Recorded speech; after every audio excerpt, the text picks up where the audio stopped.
This is the story of how America spent $7.2 million on what everyone called a frozen wasteland, and why it became the greatest strategic purchase in American history. In March 1867, Secretary of State William Seward sat across from Russian Minister Baron Eduard de Stoeckel in Washington, D.C., negotiating through the night until 4 a.m. The deal on the table was 586,412 square miles of Russian territory, an area twice the size of Texas, for just 2 cents per acre. But here's what most people don't know. This wasn't about land at all. It was about preventing a British Empire that would stretch from the Arctic to Mexico, securing America's Pacific future, and making a chess move that would pay dividends for the next 150 years. Picture America in 1867. The country had just emerged from a devastating civil war. We were broke, divided, and focused entirely on Reconstruction. The last thing Congress wanted to hear about was spending millions on what newspapers mocked as Seward's icebox and Walrussia. Horace Greeley, the influential editor of the New York Tribune, called it a worthless desert with which to enable the Secretary of State to cover up his political blunders. But William Seward saw something everyone else missed. He understood that the world was changing, that the Pacific was becoming the new Atlantic, and that whoever controlled Alaska controlled the gateway between Asia and North America. Here's the first thing you need to understand. Russia was desperate. The Crimean War had left them $20 million in debt. Their Russian-American company, which had controlled Alaska since 1799, was hemorrhaging money. Fur profits were declining, and they couldn't defend the territory. They faced a stark choice: sell it to America or lose it to Britain. Think about that for a second. If Britain had taken Alaska, they would have controlled everything from the Arctic Ocean down through Canada, with only America's Pacific states standing between British territories. Seward knew this. As he told Congress, the purchase of Alaska will give us a foothold for commercial and naval operations accessible from the Pacific states. But Seward's vision went far beyond just blocking Britain. He saw the future of trans-Pacific trade. He believed Asia would become America's largest trading partner. And remember, this is 1867, decades before anyone else saw this coming. Alaska would be the stepping stone, the supply station, the strategic waypoint for American commercial dominance in the Pacific. The negotiations themselves were fascinating. Baron de Stoeckel had been authorized by Tsar Alexander II to accept no less than $5 million. Seward offered $7 million. Why would he offer more? Because he wanted the deal done fast, before Britain could interfere, before Congress could mobilize opposition, before public opinion could kill it.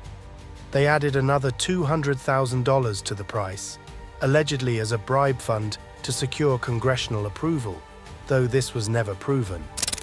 On March 30, 1867, after negotiating through the entire night, they signed the treaty.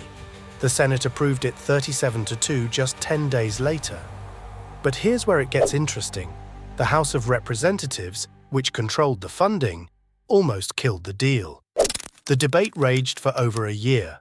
Representative Thaddeus Stevens led the opposition, calling it an unconstitutional waste of money on a distant, ungovernable wilderness. The criticism was relentless. Editorial cartoons showed Seward surrounded by polar bears and icebergs. One congressman asked why we were purchasing earthquakes and volcanoes. The Russian diplomat reportedly told colleagues we were selling them a sucked orange. Though this quote's origin is unclear, but Charles Sumner, chair of the Senate Foreign Relations Committee, delivered a 3-hour speech that changed everything. He said, "The present treaty is a visible step in the occupation of the whole North American continent." He understood what Seward understood. This was about manifest destiny, about American greatness, about controlling the Pacific future. On July 14, 1868, the House finally approved the funding, 113-48. The check was written. Alaska was ours. Now here's the part that makes your jaw drop. Within 20 years, gold was discovered. The Klondike Gold Rush brought in more than the entire purchase price in tax revenue alone. But that was just the beginning. During World War II, Japan actually invaded Alaska. They occupied two Aleutian islands, Attu and Kiska. Imagine if Russia still owned Alaska during World War II. Imagine if Japan had been able to establish bases there with no American resistance. The entire Pacific War could have gone differently. During the Cold War, Alaska became our frontline defense against the Soviet Union. The distance between Alaska and Russia is just 55 miles at the Bering Strait. We built massive military installations. We established early warning radar systems. Alaska became the cork in the bottle, preventing Soviet expansion into North America. But let's talk about the real payoff. In 1968, exactly 101 years after the purchase, we discovered oil at Prudhoe Bay. This became the largest oil field in North America. Since 1959, Alaska has contributed over $180 billion to its state treasury from oil revenues alone. The Trans-Alaska Pipeline, completed in 1977, has transported over 18 billion barrels of oil. Today, Alaska's GDP is $54.7 billion annually. The tourism industry brings in $5 billion. The fishing industry generates $6 billion. And here's the kicker. Geologists estimate there's over $1.5 trillion in untapped mineral wealth still in the ground. We paid $7.2 million. In today's dollars, that's about $139 million. The return on investment is almost incomprehensible, but it goes beyond money. As climate change opens Arctic sea routes, Alaska's strategic importance is skyrocketing. China and Russia are competing for Arctic dominance. Who controls the Northwest Passage? Who controls the resources under the melting ice? America does, because William Seward saw the future in 1867. Here's something that bothers me when I read about this. The 30,000 to 40,000 native Alaskans living there weren't consulted. They didn't become American citizens until 1924. Their land rights weren't addressed until the Alaska Native Claims Settlement Act of 1971. This purchase, brilliant as it was strategically, was done over the heads of the people who had lived there for thousands of years. The transfer ceremony itself was a comedy of errors that perfectly captured the whole affair. On October 18, 1867, in Sitka, the Russian flag was supposed to be lowered and the American flag raised. But the Russian flag got tangled in the ropes. They had to send a man up to cut it down. It fell into the mud. Russian soldiers scrambled to retrieve their muddy flag, while American soldiers tried to look dignified. Not exactly the smooth transition everyone hoped for, but you know what? That messy transfer was worth it.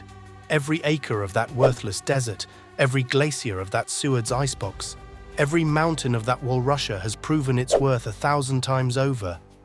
William Seward died in 1872, just 5 years after the purchase. He never saw the gold rush. He never saw the oil.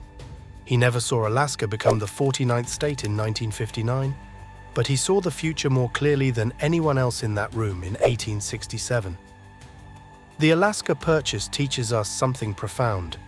Real visionaries don't just see what is, they see what could be. They make decisions that look foolish in the moment, but brilliant in hindsight.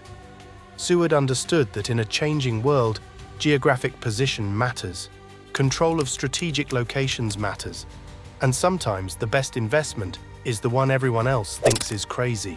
Today, as we face new strategic challenges in the Arctic, as we compete with China and Russia for influence in the Pacific, as we grapple with climate change and resource scarcity, Alaska stands as proof that long-term thinking pays off. That $7.2 million investment didn't just buy us land. It bought us security, prosperity, and strategic advantage for centuries to come. So the next time someone mentions Seward's Folly, remind them that William Seward's vision has returned over 10,000% on America's investment. Not bad for a deal negotiated in one sleepless night by a Secretary of State everyone thought had lost his mind. Turns out, the only folly would have been not buying it.